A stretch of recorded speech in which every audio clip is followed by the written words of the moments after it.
This is a follow-up from our previous video, Creation Part 1, Creation of God and the First Beings. Be sure to watch that one before you watch this one, if you haven't yet. The first two beings to arrive in our sector from one of the others were the felines and the carrions.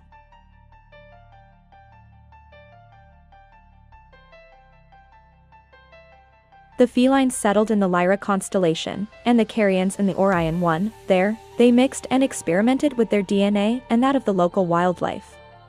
The felines in Lyra would create the first human-like beings, and the carrions the first reptile-like beings.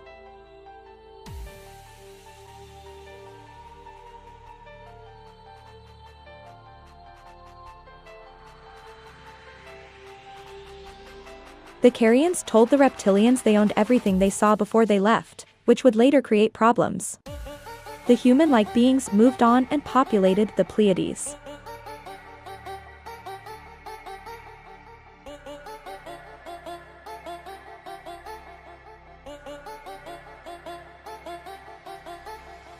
Millions of years later, this entire sector was filled with all kinds of beings who lived in peace. Although there were minor wars here and there, that wouldn't last for long. The Orions took the last words from the carrions to literal and started to conquer, enslave and destroy everything in their path, since their creators told them they owned everything, they could do whatever they wanted.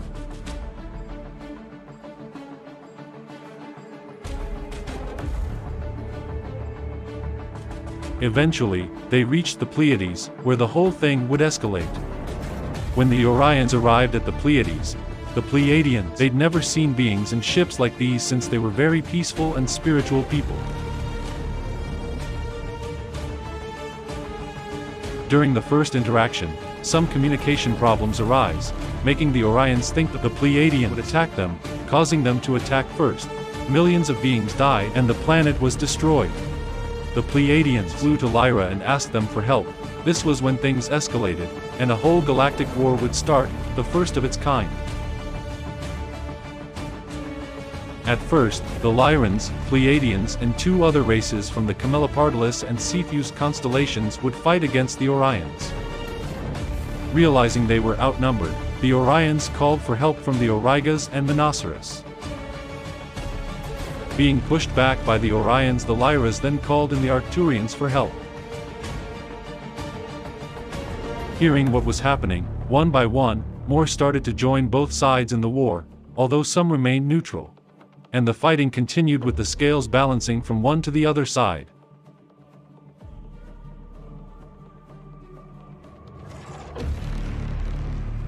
Out of nowhere, a new brutal and aggressive race arose from the star Sirius, the Lycanthrope. They were faster, bigger, stronger, and more aggressive than the Orions, pushing them back quickly. Eventually, Orion was attacked from all sides and lost decisively.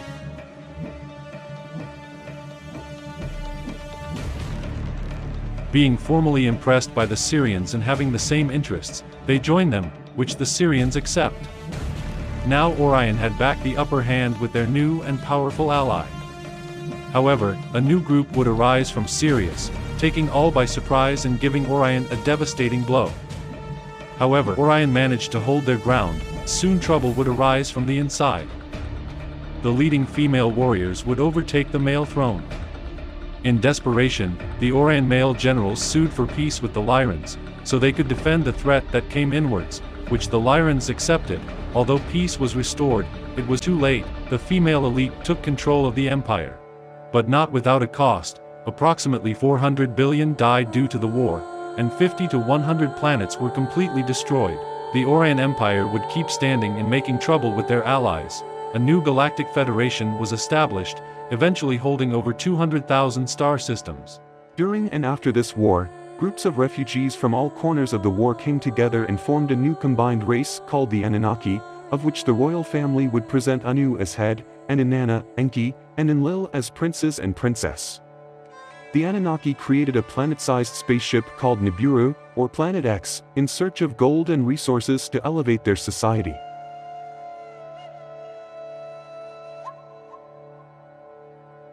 Eventually, they entered our solar system, where Nibiru would pass the Earth every 3,600 years.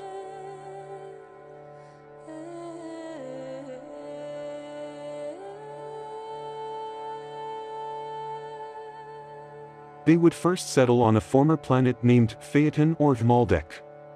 Only a few million years later, they would get in conflict with the beings from Mars. These beings eventually found a way into the nuclear stock of Maldek and set it to blaze.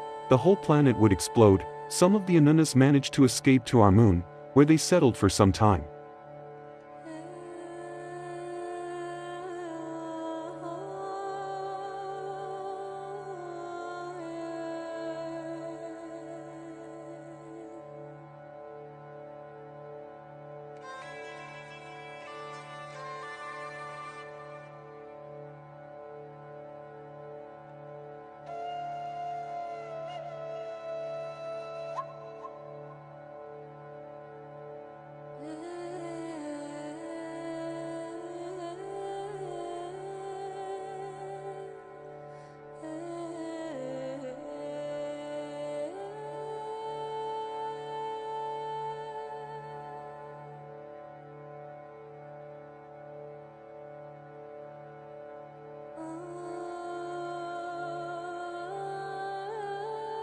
However, some asteroids from the explosion would set their way toward Earth, causing the dinosaur extinction event.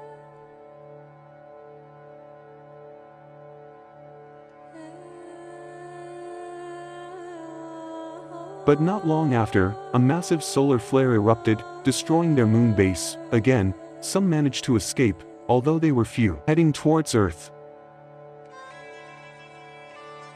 And with that ending this video, in the following video, we will talk about how the Anunnaki created us, the human beings, and the rise and fall of Atlantis and Lemuria, so make sure to take advantage of that by subscribing and clicking the notification bell. Also, if you enjoyed this video and want more of these kinds of videos, let us know by dropping a like.